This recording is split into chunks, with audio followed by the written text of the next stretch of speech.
तस्मै श्री गुरवे नमः। श्रीचैतन्यं मनोभीष्टं स्थापितं येन भूतले स्वयं रूपकधामह्यं दधाति स्वपदान्तिकं। वन्देऽहं श्रीगुरोर्श्रीयुतपदकमलं श्रीगुरुर्वैष्णवांश श्रीरूपं साग्रजातं सहगण रघुनाथानितं तं सजीवम् साद्वैतं सावधूतं परिजनसहितं कृष्णचैतन्यदेवं श्रीराधा कृष्णपादान् सहगणललिता श्रीविशाखान्वितांश। हे कृष्णा करुणा सिन्धो दीनबन्धो जगत्पदे गोपेश गोपिका कान्दा राधा कान्दा नमस्तुते। तप्त काञ्चन गौरांगी राधे वृन्दावनेश्वरी वृषभानुसुते देवी प्रणमामि हरिप्रिये। जय श्री कृष्ण चैतन्य प्रभु नित्यानंद श्री अद्वैत गदाधर श्रीवासादि गौर भक्त वृंदा। हरे कृष्णा कृष्णा कृष्णा हरे हरे, हरे राम राम राम हरे हरे। वाञ्छाकल्पतरूपश्च कृपा सिन्धुभ्येव च पतितानां पावनेभ्यो वैष्णवेभ्यो नमो नमः। आनंद कोटि वैष्णव वृंद की जय, जय श्रील प्रभुपाद की जय, जय गुरु महाराज की जय, नित्य गौर प्रेमानंदे। हरे हरि बोल। ഹാപ്പി പുരുഷോത്തം മന്ത് की जय। അപ്പം നമ്മള് ഇന്നലെ പറഞ്ഞതുപോലെ നമ്മൾ കറക്റ്റ് ടൈമിൽ സ്റ്റാർട്ട് ചെയ്യാന്ന് വിചാരിക്കുന്നു.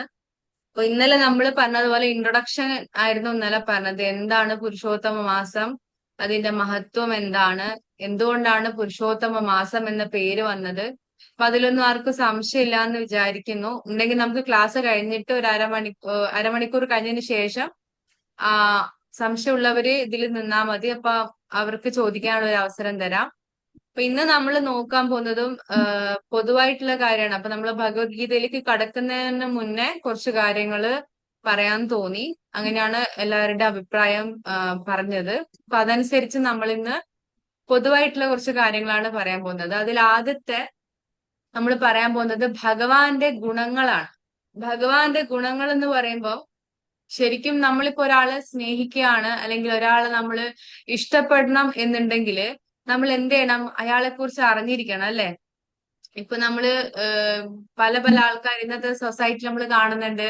പിന്നെ സിനിമാക്കാരൊക്കെ നമ്മൾ ഭയങ്കരമായിട്ട് അവരെ ആരാധിക്കുന്നതായിട്ട് കാണുന്നുണ്ട്. ഇപ്പൊ ഈ അടുത്തായിട്ട് വിജയ് ഇവിടെ വരുന്ന സമയത്ത് കുറെ ആൾക്കാര് അയാളെ കാണാൻ വേണ്ടിയിട്ടുള്ള തിരക്കിൽ മരണപ്പെടുകയൊക്കെ ചെയ്തു. അതായത് ഒരാളെ കാണാൻ വേണ്ടിയിട്ട് മരണം, ജീവിതം അത്രയും കഷ്ടപ്പെട്ട് കിട്ടിയ ജീവൻ വരെ ഒരാൾക്ക് വേണ്ടിയിട്ട് ഇല്ലാണ്ടാക്കി.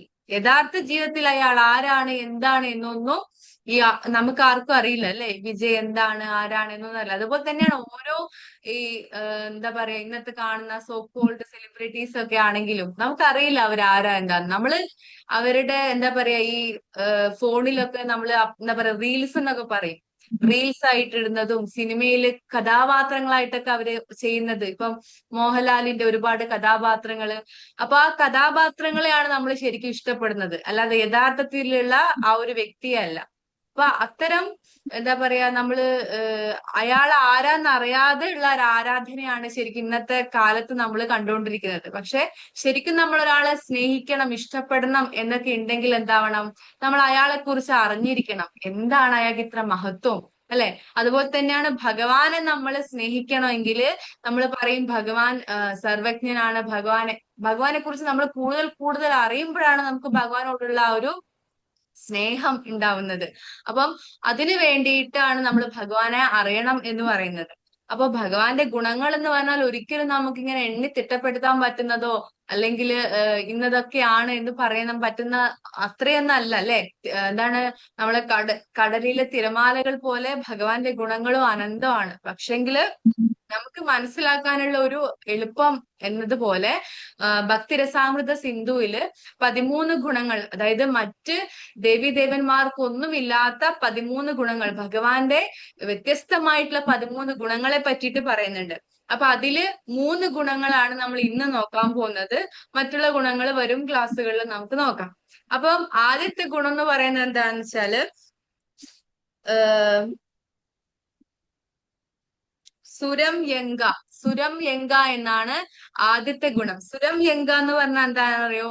ഭഗവാന്റെ ബ്യൂട്ടിഫുൾ ആയിട്ടുള്ള ഭഗവാന്റെ ശരീരം അല്ലെ.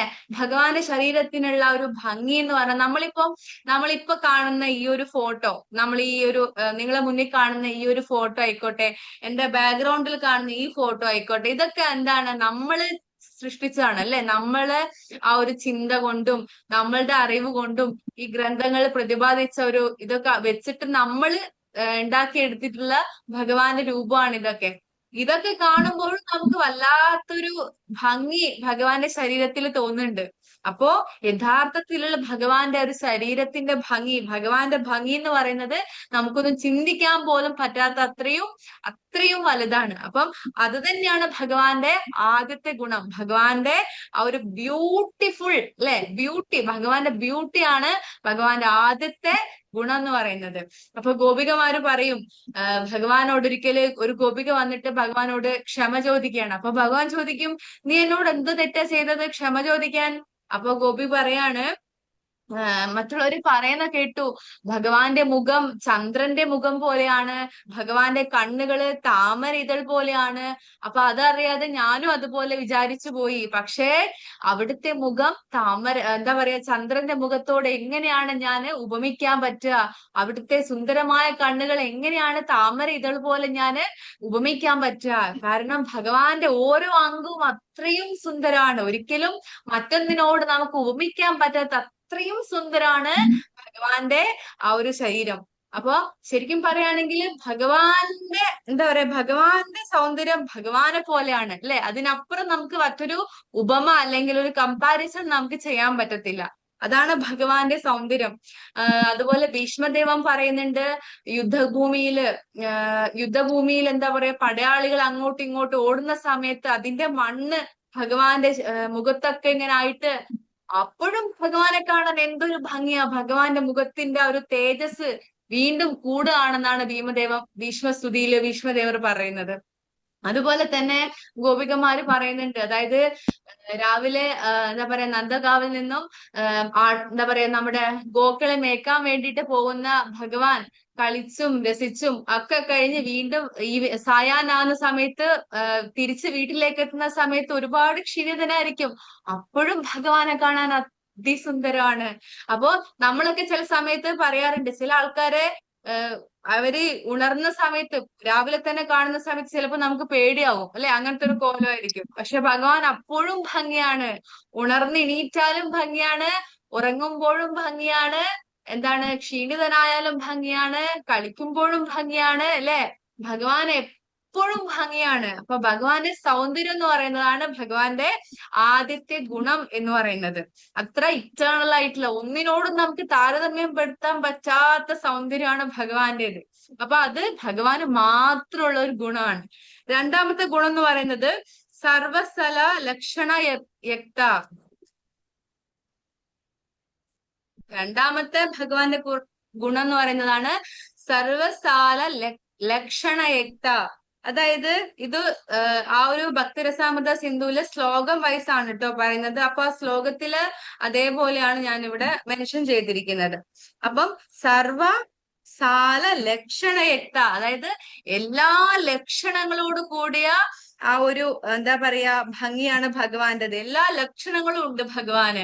നമ്മള് ചില ആൾക്കാർ പറയും, ഈ ലക്ഷണ ശാസ്ത്രം പ്രകാരം പറയും, ഇങ്ങനെ കണ്ണുണ്ടെങ്കിൽ അവർക്ക് എന്തോ നല്ല സൗന്ദര്യമാണ്, നെറ്റിയാണെങ്കിൽ ബുദ്ധിമാന്മാരാണ് എന്നൊക്കെ പറയാറുണ്ട്. അപ്പൊ ഇതുപോലെ കുറെ ലക്ഷണ ശാസ്ത്രങ്ങളൊക്കെ ഉണ്ട്. അപ്പൊ ഭഗവാനെ നോക്കുവാണെങ്കിലോ ഈ എല്ലാ ലക്ഷണങ്ങളും കൂടി ചേർന്നിട്ട് എല്ലാം ഉള്ള ആളാണ് നമ്മുടെ ഭഗവാൻ. അപ്പം ഭഗവാന്റെ ജനന സമയത്ത് പേരിടുന്ന ചടങ്ങില് ഒരു ആസ്ട്രോളജർ വന്നിട്ട് നന്ദ മഹാരാജിന്റെ അടുത്ത് പറയുന്നുണ്ട്, ചിലരിൽ ഞാന് 1-2 ഗുണങ്ങള് ഈ ലക്ഷണശാസ്ത്രം വെച്ച് കണ്ടിട്ടുണ്ട്, ചിലർക്ക് 3-4 ലക്ഷണങ്ങൾ കണ്ടിട്ടുണ്ട്, പോട്ടെ ഏറി വന്നാല് 10 ലക്ഷണങ്ങളും കൂടി ഒന്നിച്ച് ഒരാളിൽ ഞാൻ കണ്ടിട്ടുണ്ട്. പക്ഷേ നന്ദ മഹാരാജാവെ, നിങ്ങളുടെ മകന് എത്ര ലക്ഷണങ്ങൾ ഉണ്ടെന്നാ പറയുന്നത്? 32 ലക്ഷണങ്ങളും ഒന്നിച്ചുണ്ട് എന്നാ പറയുന്നത്. അപ്പൊ ഭഗവാൻ അത്രയും ലക്ഷണങ്ങളൊത്ത ഒരാളാണ് ഭഗവാൻ. അപ്പൊ നമ്മൾ പറയാറുണ്ട്, എന്താ പറയാ, സാധുക്കളുടെ അത്രയും പരിശുദ്ധ ഭക്തന്മാരായിട്ടുള്ള സാധുക്കളുടെ ഈ ഒരു വിരലിന്റെ മോള് ചക്രമായിട്ടുള്ള ഒരു അടയാളം കാണാൻ പറ്റും എന്നൊക്കെ പറയാറുണ്ട്. അപ്പൊ ഭഗവാൻ അതുപോലെ ഈ ചക്ര അടയാളമുണ്ട്. ഭഗവാന്റെ പാദങ്ങളിൽ 19 അടയാളങ്ങൾ ഉണ്ടെന്നാ പറയുന്നത്. ശംഖ്, ചക്ര, അങ്ങനെ 19 അടയാളങ്ങൾ ഭഗവാന്റെ പാദങ്ങളിലുണ്ട് എന്ന് പറയും. പിന്നെ പറയുന്നത് വെച്ചാൽ ഭഗവാന്റെ കൈരേഖ. ചിലര് പറയും, നമ്മൾ ഈ കൈരേഖ നോക്കാൻ പോയാൽ പറയും നിങ്ങളുടെ വിദ്യാഭ്യാസം നല്ലതാണ്, പക്ഷെങ്കില് കുടുംബ ജീവിതത്തിൽ കുറച്ച് പ്രശ്നങ്ങൾ കാണുന്നുണ്ട് അല്ലെ. എവിടെയെങ്കിലും എന്തെങ്കിലുമൊക്കെ പ്രശ്നം ഉണ്ടാവും. എല്ലാം ശരിയായിട്ടുള്ള കൈരേഖകള് നമുക്ക് ഉണ്ടാവില്ല. പക്ഷെ ഭഗവാനെ നോക്കുകയാണെങ്കിലോ അതിലും ഉത്തമമാണ്. എല്ലാം കൊണ്ടും പരിപൂർണമായിട്ടുള്ള ഒരു എന്താ പറയാ ലക്ഷണമൊത്ത ഒരാളാണ് നമ്മുടെ ഭഗവാൻ. അപ്പൊ അതുകൊണ്ടാണ് നമ്മളുടെ ആചാര്യന്മാര് പറയുന്നത്, നമ്മളുടെ ഈ കൈവര അല്ലെ, കൈരേഖയാകുന്ന നമ്മുടെ കർമ്മബന്ധങ്ങളിൽ നിന്ന് മുക്തമാകണമെങ്കിൽ ഭഗവാന്റെ കീർത്തനം നമ്മൾ കൈകൊട്ടി ചെയ്യണം. അങ്ങനെ കൈകൊട്ടി ചെയ്യുമ്പോ ഈ ഒരു കർമ്മബന്ധനങ്ങൾ, നമ്മുടെ പാപങ്ങളൊക്കെ ഇല്ലാണ്ടാകും എന്ന് പറയുന്നത്.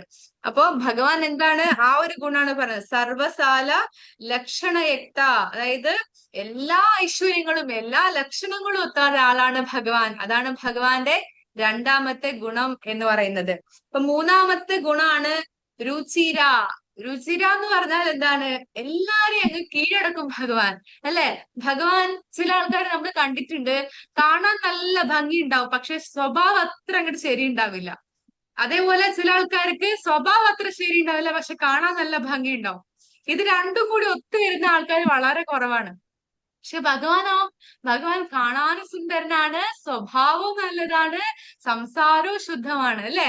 ഒരാള് കണ്ടാല് എങ്ങനെയാണ് ഭഗവാനെ ഒന്ന് അടുത്തേക്ക് എത്തുക, ഭഗവാനെ ഒന്ന് കെട്ടിപ്പിടിക്കുക എന്ന് തോന്നിപ്പോകുന്ന രീതിയിൽ അത്രയും എല്ലാവരുടെയും ചിത്തച്ചോരനാണ് ഭഗവാൻ. അതാണ് രുചിര എന്ന് പറയുന്ന ഭഗവാന്റെ ഗുണം. അപ്പം കാളിയമർദ്ദന ലീലയില് ഭഗവാൻ കാളിയന്റെ അടുത്തേക്ക് പോകുന്ന സമയത്ത് ആ നാഗപത്നിമാര് ചോദിക്കുന്നുണ്ട്, ആരാണ് നിന്നെ ഇങ്ങോട്ട് പറഞ്ഞയച്ചത്, എന്തൊരു ഭംഗിയാണ് നിന്റെ മുഖത്തുള്ളത്, നിന്റെ അമ്മയ്ക്ക് വേറെ ഒരുപാട് കുട്ടികൾ ഉണ്ടാവും അല്ലെ, അതുകൊണ്ട് നിന്നെ ശ്രദ്ധിക്കാൻ പറ്റിയിട്ടുണ്ടാവില്ല. ഇത്രയും മുഖകാന്തിയുള്ള, ഇത്രയും സുന്ദരനായിട്ടുള്ള, ഇത്രയും ക്യൂട്ടായിട്ടുള്ള നിന്നെ എങ്ങനെ നിന്റെ അമ്മ വിട്ടു വന്നു, നീ ഞങ്ങളുടെ മകനാണെങ്കിൽ നിന്നെ ഒരിക്കലും ഞങ്ങൾ എവിടെയും വിടില്ലായിരുന്നു എന്ന് പറയുന്നുണ്ട്. അതായത് ആരാന്ന് പോലും അറിയില്ല, അങ്ങനെ പെട്ടെന്ന് കാണുന്ന ഒരാൾക്ക് പോലും ഭഗവാന്റെ അടുത്ത് അത്രയധികം ഒരു എന്താ പറയാ സ്നേഹം, സന്തോഷം തോന്നുന്ന ഒരു കഴിവാണ് നമ്മുടെ ഭഗവാനുള്ളത്. അപ്പൊ ആ ഒരു കഴിവ്, ആ ഒരു സൗന്ദര്യം, ആ ഒരു രുചിര എന്ന് പറയുന്ന ഗുണം നമ്മുടെ ഭഗവാന് മാത്രമേ ഉള്ളൂ.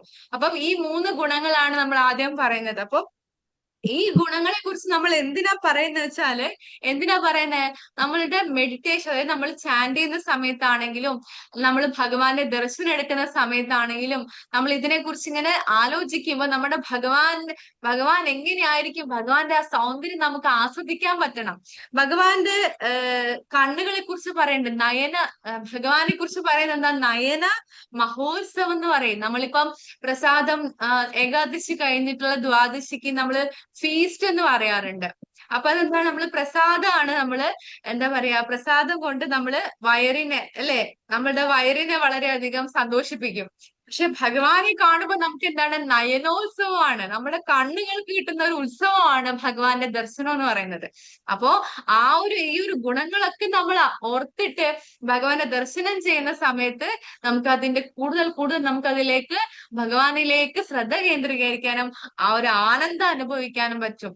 അപ്പൊ നമ്മൾ ഭഗവാന്റെ ഗുണങ്ങളിലേക്ക് കൂടുതൽ നമ്മൾ ഭഗവാന്റെ ഗുണങ്ങളെ പറ്റി അറിയുന്നത് അതിനു വേണ്ടിയിട്ടാണ്. അപ്പോ ഈ ഒരു കാര്യങ്ങള് ഇതുപോലെ 13 ഗുണങ്ങളെ